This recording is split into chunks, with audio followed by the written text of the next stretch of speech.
ಎಲ್ಲರಿಗೂ ನಮಸ್ಕಾರ. ಮನೆ ಅಡುಗೆಗೆ ಎಲ್ರಿಗೂ ಸ್ವಾಗತ. ಎಲ್ಲರೂ ಚೆನ್ನಾಗಿದ್ದೀರಾ? ಇವತ್ತು ನಾವು ಮೀನು ಇನ್ನೊಂದು ಮಸಾಲ ಹಾಕಿ ಹೇಗೆ ಫ್ರೈ ಮಾಡೋದಂತ ನೋಡೋಣ.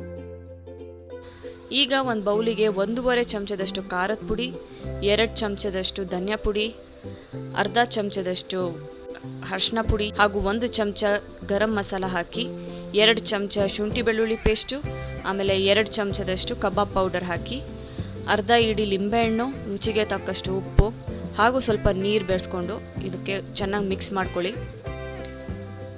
ಇದರ ಹದ ಸ್ವಲ್ಪ ಗಟ್ಟಿ ಇರಬೇಕು, ಏನಕ್ಕಂದರೆ ಅದು ಫಿಶನ್ನ ಕ್ಲೀನಾಗಿ ಅದ್ರ ಮೇಲೆ ಸೆಟಲ್ ಆಗೋ ಥರ ನೀವು ಗಟ್ಟಿಯಾಗಿ ನೀವು ಇದನ್ನು ಮಿಕ್ಸ್ ಮಾಡ್ಕೋಬೇಕಾಗುತ್ತೆ.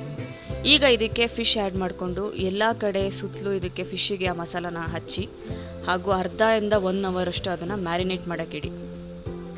ಈಗ ಒಂದು ತವಾಗೆ 2 ಚಮಚದಷ್ಟು ಎಣ್ಣೆ ಹಾಕ್ಕೊಂಡು 2 ಕರ್ಬೇವಿನ ಸೊಪ್ಪಿನ ಕಡ್ಡಿ ಹಾಕ್ಕೊಳ್ಳಿ.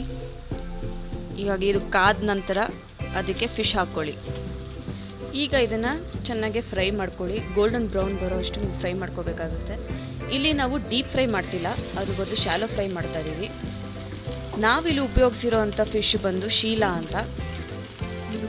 ನೀವು ಇದೇ ಮಸಾಲಾನ ಬಂಗುಡೆಗೂ ಟ್ರೈ ಮಾಡ್ಬೋದು, ಮತ್ತಿಗೂ ಟ್ರೈ ಮಾಡ್ಬೋದು, ಹಾಗೆ ಅಂಜಲ್ ಫಿಶ್ಶು, ಪಾಂಪ್ಲೆಟು ಯಾವುದಕ್ಕೆ ಬೇಕಾದರೂ ಟ್ರೈ ಮಾಡ್ಬೋದು. ತುಂಬ ರುಚಿಯಾಗಿರುತ್ತೆ, ತುಂಬ ಚೆನ್ನಾಗಿ ಬರುತ್ತೆ.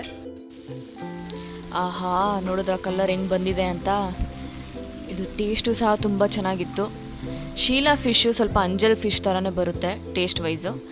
ಹಾಗೆ ರೇಟ್ ವೈಸ್ ಬಂದರೆ ಇದು ನಿಮಗೆ ಅಂಜಲ್ಗಿಂತ ಅರ್ಧ ರೇಟಿಗೆ ಸಿಗುತ್ತೆ.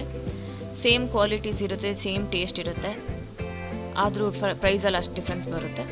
ನೋಡಿ, ಇವಾಗ ನಮ್ಮದು ಫುಲ್ ಫ್ರೈ ಆಗಿದೆ, ಎಷ್ಟು ಚೆನ್ನಾಗಿದೆ ಅಂತ. ಇದನ್ನು ಸ್ವಲ್ಪ ಈರುಳ್ಳಿ ಜೊತೆ ಸವಿಸಿ ನಿಮ್ಮದು ದಿನನಿತ್ಯ ಊಟ ಜೊತೆಗೂ ಆರಾಮಾಗಿ ನೀವು ಇದನ್ನು ತಿನ್ಬೋದು. ತುಂಬ ರುಚಿಯಾಗಿರುತ್ತೆ. ನೋಡಿ ಎಷ್ಟು ಚೆನ್ನಾಗಾಗಿದೆ ಅಂತ. ನೋಡಿದ್ದೀರಲ್ಲ ಫಿಶ್ ಫ್ರೈ ಹೇಗೆ ಮಾಡಿದ್ದೀನಿ ಅಂತೇಳಿ. ಇದನ್ನು ನೀವು ಮನೆಯಲ್ಲಿ ಮಾಡಿ ಟೇಸ್ಟ್ ಮಾಡಿ ಕಮೆಂಟ್ಸಲ್ಲಿ ತಿಳಿಸಿ. ಇದು ಇಷ್ಟ ಆದರೆ ನನ್ನ ಲೈಕ್ ಮಾಡಿ, ಸಬ್ಸ್ಕ್ರೈಬ್ ಮಾಡಿ. ಧನ್ಯವಾದಗಳು.